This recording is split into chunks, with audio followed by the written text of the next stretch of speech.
Hello friends, welcome back to my channel. आज हमारी geography की थर्ड क्लास है और हम भारत का भौतिक स्वरूप यानी भौतिक संरचना के बारे में पढ़ रहे थे। एक दो क्लासेस और हैं, फिर इसका ये टॉपिक पूरी तरह से ख़त्म हो जाएगा और इसके जितने भी इम्पोर्टेंट टॉपिक बन सकते हैं, जितने भी घटना चक्र में हैं, ल्यूसेंट में हैं, एनसीईआरटी मैंने सारे कवर कर दिए हैं। इसके लिए आपको कहीं और जाना नहीं पड़ेगा, ये इतना ही सफिशिएंट है मटेरियल आपके लिए।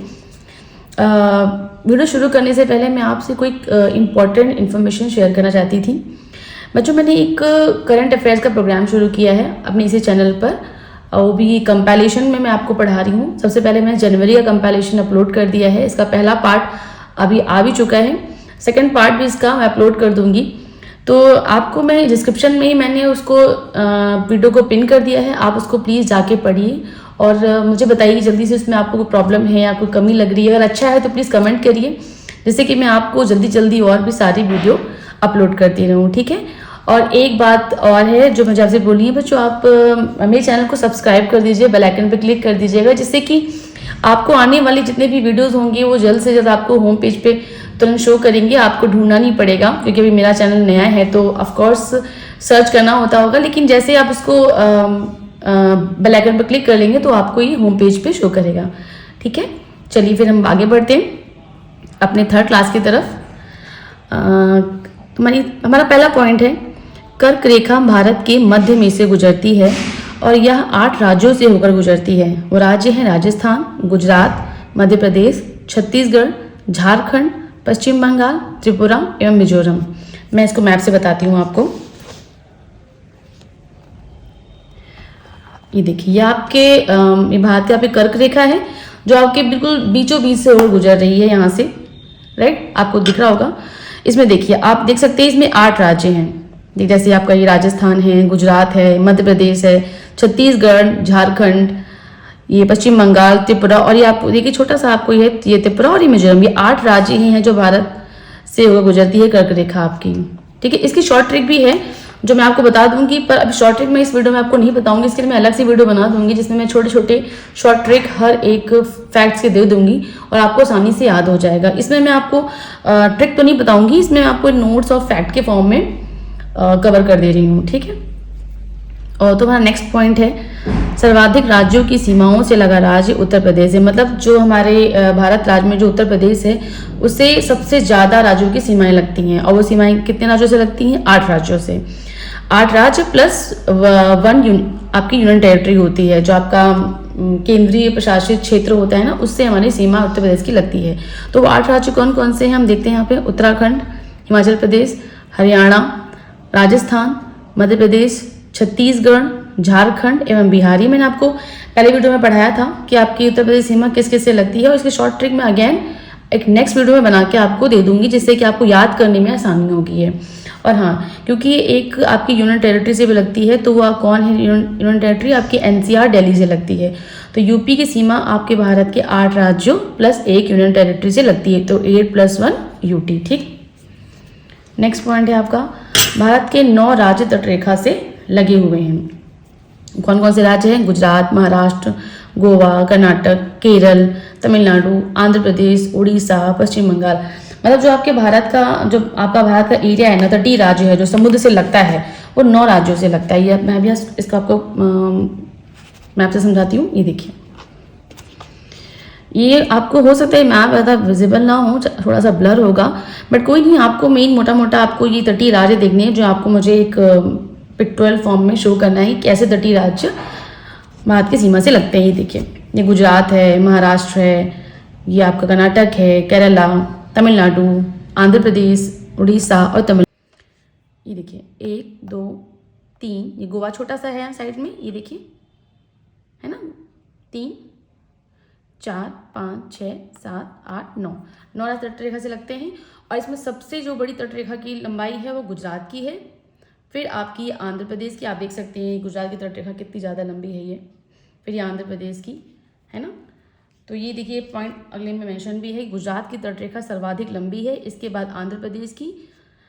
ये देखिए मैंने आपको इसमें सीक्वेंस में बता दिया है, गुजरात की सबसे लंबी है, फिर आंध्र प्रदेश की, फिर तमिलनाडु की। ये सीक्वेंस कभी कभी पूछ लेते हैं कि तटरेखा किसकी लंबी है, और सीक्वेंस लगाने को भी आ सकता है, तो आप ऐसा सीक्वेंस वाइज याद रखिएगा। 3 याद रखिएगा, इससे ज़्यादा पूछ नहीं चाहते। नेक्स्ट पॉइंट है, 3 ओर से बांग्लादेश से घिरा राज्य त्रिपुरा है। जो आपका त्रिपुरा है ना, वो बांग्लादेश से 3 ओर से घिरा हुआ है। ठीक है, जब मैं आपको शो करती हूँ, एक सेकेंड, ये देखिए, ये आपका बांग्लादेश है और ये आपका त्रिपुरा है। त्रिपुरा देखिए तीनों ओर से गिरा है, इधर से भी गिरा है, इधर से भी गिरा और ये आपके ऊपर से भी गिरा, तो तीनों ओर से ये, अगर आपसे क्वेश्चन में पूछा जाता है ऐसा कौन सा राज्य है जो बांग्लादेश से तीनों ओर से घिरा हुआ है, तो वो त्रिपुरा है। ठीक, नेक्स्ट पॉइंट है आपका, जीवित जड़ पुल मेघालय में पाया जाता है। जीवित जड़ पुल क्या है? मेघालय में एक तरह का पेड़ होता है जिसकी जड़ों को, जो वहाँ के ट्राइब्स होती, जनजाति होती हैं, उनकी जड़ों को वो आपस में जोड़ के एक पुल नामा बनाते हैं, जिससे कि वो एक नदी से दूसरी नदी को क्रॉस करके जाते हैं, रास्ते में पानी को क्रॉस करके जाते हैं, तो वो अपने हाथों से बनाते हैं उसको, वो बहुत ही मजबूत होता है वो पुल। तो इसीलिए जीवित जड़ पुल मेघालय कहाँ पाया जाता है? मेघालय में पाया जाता है। ठीक है, नेक्स्ट पॉइंट है आपका, 3 अर्धचंद्राकार समुद्र तट कन्याकुमारी में मिलते हैं। मतलब जो आपका ये जो कन्याकुमारी है नीचे तमिलनाडु में, वो 3 ओर से, मतलब ये इधर से भी और ये यहाँ से भी और ये ऊपर से भी, तीनों ओर से जो मिलते हैं वो नीचे कन्याकुमारी में मिलते हैं। ठीक है, ओके। अब हम नेक्स्ट पढ़ते हैं हमारे भारत के प्रमुख दर्रे। तो भारत के प्रमुख दर्रे देखिए, यहाँ इसमें कुछ अलग से मुझे पॉइंट जो लिखने नहीं है, दर्रे हैं जो मतलब एग्जाम में एज इट इज पूछे जाते हैं, तो ये आपको याद करने हैं जरूर, इसको रट डालना है बिल्कुल। मैंने इंपॉर्टेंट दर्रे ही दे रखे हैं, कहीं ना कहीं घूम फिर के यही दर्रे बार बार पूछे जाते हैं, तो इसको बिल्कुल रट डालिएगा आप। मैं आपको यहाँ पे मैंने इसकी लिस्ट मेंशन कर दी, आप फोटो कॉपी भी इसकी आप फोटो खींच सकते हैं, स्क्रीनशॉट ले सकते हैं, आप नोट बना सकते हैं, कैसे भी कर सकते हैं, 2-3 बार पढ़ लीजिएगा, ऐसे याद हो जाएगा। जैसे हम पढ़ते हैं, पहला कराकोरम दर्रा जम्मू कश्मीर, जोजिला लद्दाख, पीर पंजाल दर्रा जम्मू कश्मीर, बनिहाल दर्रा जम्मू कश्मीर, ये जेके मैंने शॉर्ट फॉर्म में लिख दिया है, अंडरस्टूड होगा। बुर्जिल दर्रा जम्मू कश्मीर, सिपकीला दर्रा हिमाचल प्रदेश, रोहतांग दर्रा हिमाचल प्रदेश। ठीक है, आता है। हाँ, नेक्स्ट आपका बाड़ा लाचाला दर्रा हिमाचल प्रदेश, ये एचपी का मतलब हिमाचल प्रदेश। लिपुलेख दर्रा उत्तराखंड, ये लिपुलेख दर्रा तो कितनी बार पूछा गया है, तो इसको भी जरूर से जरूर याद रखिएगा। माना दर्रा उत्तराखंड, नीति दर्रा, कई जगह नीति दर्रा को नीति ला भी बोलते हैं, नीति ला दर्रा, तो उसमें कंफ्यूज नहीं हो जाएगा, वो नीति दर्रा नीति ला दर्रा एक ही बात है। उत्तराखंड, नाथुला दर्रा सिक्किम, अगेन ये बहुत इंपॉर्टेंट है, नाथुला दर्रा हर साल पेपर में मैचिंग में या क्वेश्चन में जरूर पूछा जाता है, तो ये बहुत इंपॉर्टेंट दर्रा है, इन सबको रट लीजिएगा अच्छे से। जलेपला दर्रा सिक्किम, बॉमडिला ये भी बहुत बार पूछा गया है अरुणाचल प्रदेश, दीफू दर्रा अरुणाचल प्रदेश, तुजू दर्रा मणिपुर। जितने भी दर्रे मैंने दिए हैं भाई वो इंपॉर्टेंट है, कहीं ना कहीं 1 या 2 बार पूछे जरूर गए हैं PYQs में, तो आप इनको अच्छे से याद कर लीजिएगा।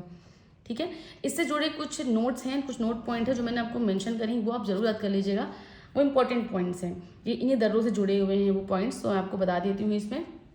जैसे पहला आपका पॉइंट है, जोजिला दर्रा का निर्माण सिंधु नदी के द्वारा हुआ। ठीक है, जो सिपकीला दर्रे का निर्माण सतलज नदी के द्वारा होता है, जलेपला नदी का दर्रे का निर्माण तीस्ता नदी के द्वारा होता है। तो इसमें किस दर्रे का निर्माण किस नदी के द्वारा हुआ है ये मैंने लिखा होगा, तो तीनों जो इंपॉर्टेंट दर्रे हैं वो उसके सामने उनकी नदी लिख दी है, आप उसको याद कर लीजिएगा। ठीक, और बाकी कहाँ दर्रे हैं तो सिचुएटेड हैं ये मैंने ऊपर मेंशन किया हुआ है। ठीक, एक नेक्स्ट पॉइंट सबसे इंपॉर्टेंट जो है, कराकोरम दर्रा जो लद्दाख में स्थित है, भारत का सबसे ऊंचा दर्रा है। राइट, तो अगर पूछा जाता है कि भारत का सबसे ऊंचा दर्रा कौन सा है, तो कराकोरम दर्रा, और कहाँ है? लद्दाख में है। ये पीछे मैंने लिखा हुआ है आपको इस लिस्ट में। अब देखिए, ये राष्ट्रीय राजमार्ग है, national highway NH, national highway 1A Leh को जोजिला दर्रा होते हुए कश्मीर घाटी से जोड़ता है। मतलब जो नेशनल हाईवे 1A है ना, वो लेह को कश्मीर से जोड़ता है। कौन सा दर्रा? जोजिला दर्रा। ये बहुत इंपॉर्टेंट क्वेश्चन है, बहुत बार आया हुआ है, इसीलिए मैंने आपको यहाँ पे नोट में मेंशन किया है, जिससे कि आप याद रखें उसको, कि आपको ये बार बार रिवाइज करना है। नेक्स्ट है, बनिहाल दर्रे से जम्मू से श्रीनगर जाने का मार्ग गुजरता है। हाँ, जो जब बनिहाल दर्रे से जाते हैं ना, उसमें आपका कौन सा मार्ग है? जम्मू से श्रीनगर जाने का मार्ग है। ठीक है, जो जवाहर सुरंग है वो इसी बनिहाल दर्रे में ही स्थित है। जवाहर सुरंग जो है इसी बनिहाल दर्रे में ही स्थित है, और ये देश का सबसे छोटा दर्रा है। ठीक है, बनिहाल दर्रा देश का सबसे छोटा दर्रा है, और सबसे बड़ा दर्रा कराकोरम दर्रा है। याद रखिएगा दोनों चीज़ें, कि सबसे बड़ा दर्रा कौन सा है और सबसे छोटा दर्रा कौन सा है, और कहाँ है। बड़ा दर्रा लद्दाख में है, छोटा दर्रा जम्मू कश्मीर में है। ठीक, अब आते हैं लास्ट पॉइंट पे। सिपकीला दर्रा शिमला से तिब्बत को जोड़ता है। सिपकीला दर्रा हमारा हिमाचल प्रदेश में था, ठीक है, तो वो हमारा सिपकीला दर्रा हिमाचल प्रदेश में शिमला से तिब्बत के रास्ते को जोड़ता है। ठीक है, तो आई थिंक आपको यहाँ तक जितने भी पॉइंट है कोई डाउट नहीं होगा, और कोई डाउट होगा भी तो आप मुझे कमेंट बॉक्स में ज़रूर कमेंट करिएगा, मैं आपके सवालों का जवाब ज़रूर दूंगी। और जैसे कि मैंने कहा, आप एक बार मैं आपको डिस्क्रिप्शन में पिन लिंक कर दूँगी करंट अफेयर का, एक बार आप उस पर विजिट जरूर कीजिएगा, उसको पढ़िएगा, फिर मुझे ज़रूर बताइएगा आपको कैसा लगा वो वीडियो। और हमारे चैनल को सब्सक्राइब जरूर कर लीजिएगा। Okay, thank you, bye bye.